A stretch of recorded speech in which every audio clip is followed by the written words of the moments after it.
So this is a live reaction. This is the first time I've ever seen this trailer for The Left Behind, Rise of the Antichrist. I actually remember watching the Left Behind films when I was a kid. They freaked me out. I remember sleeping with my mom because I was so scared that the rapture was going to happen while I fell asleep. It was traumatizing, honestly. But we're going to watch this. I'm going to give some comments, just some thoughts. Like I said, never seen it before, so let's look at it. Let's check it out. Should be interesting. All right, let's check this out. If someone had told me that millions of people were just going to disappear, I, like you, would have said they were crazy. Was it the rapture? Yes. Yes, it was. Are you sure? I mean, are you really sure? I saw it happen. Those weren't vanishings. It wasn't the rapture. The rapture was debunked on the first day. The second wave of vanishings has thrown the financial markets back into chaos. Trust me. You want to make ssure you're on the right team. Okay, so this is all like post-rapture. The rapture has happened. I wonder where Nicolas Cage is, because wasn't he like in the last one? But so this is all post-rapture.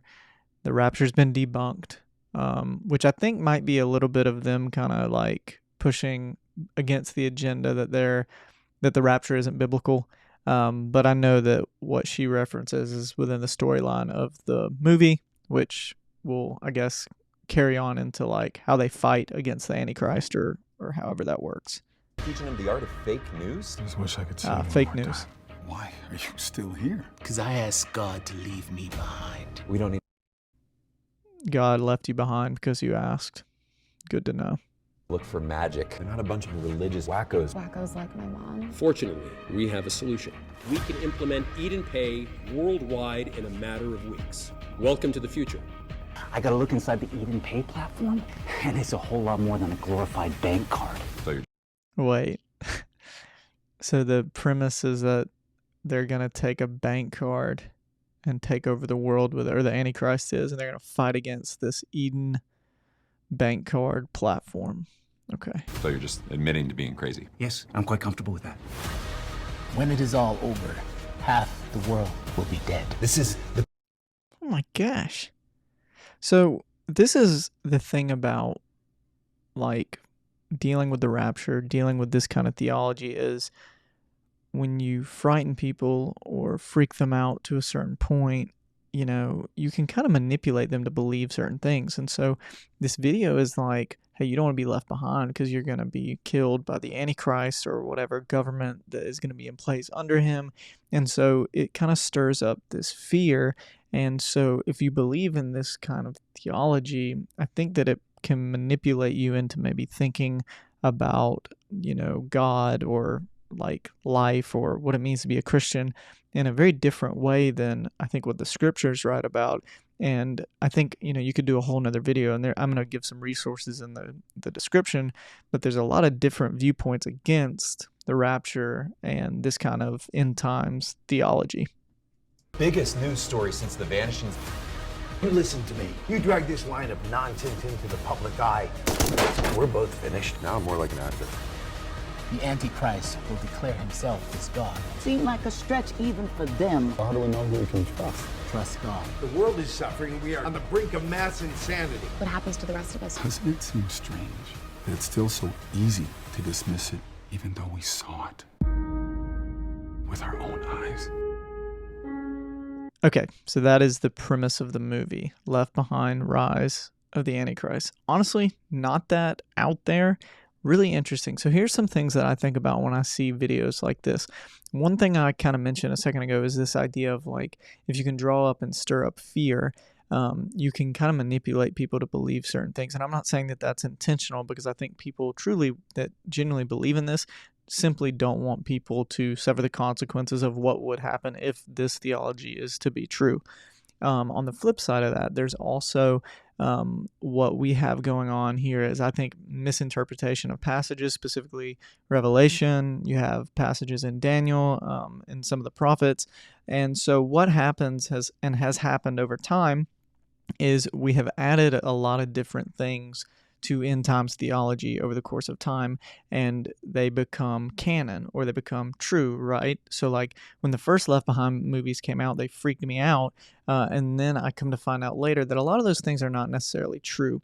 So it's a really interesting thing, as well as if you dig into the history of the rapture and end times theology, it actually goes back to a book written in the 1950s. I believe it was called The Mark of the Beast, maybe. I could be wrong on that, and I'll have to look into that. But these things that we believe as true in Christianity and in theology sometimes are not rooted in the context of what the passage was being written about.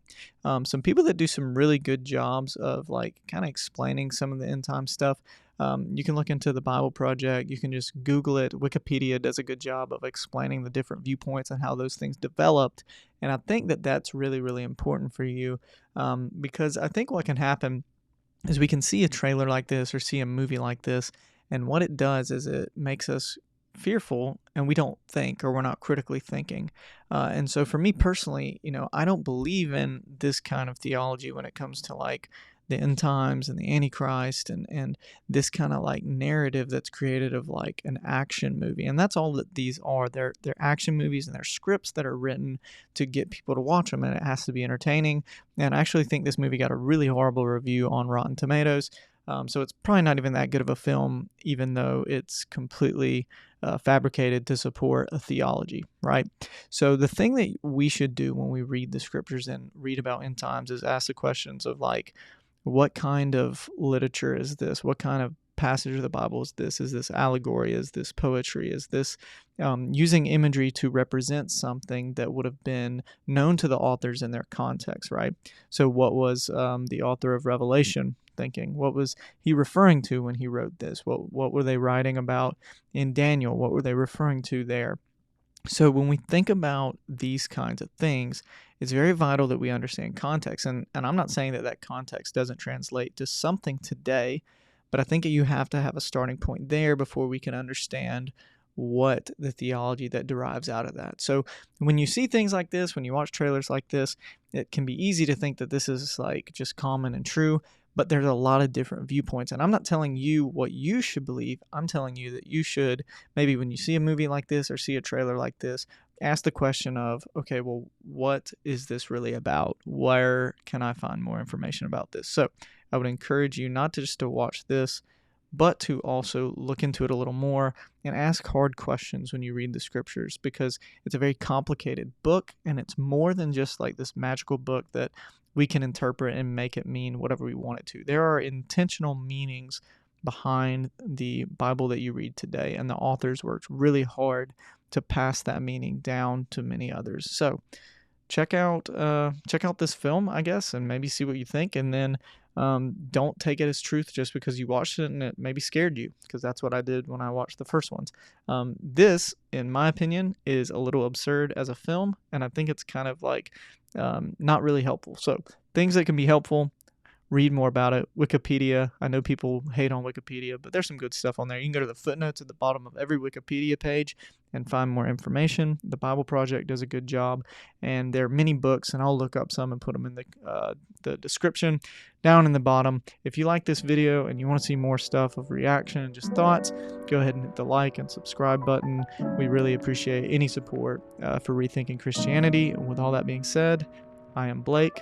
Have a great day. See you soon.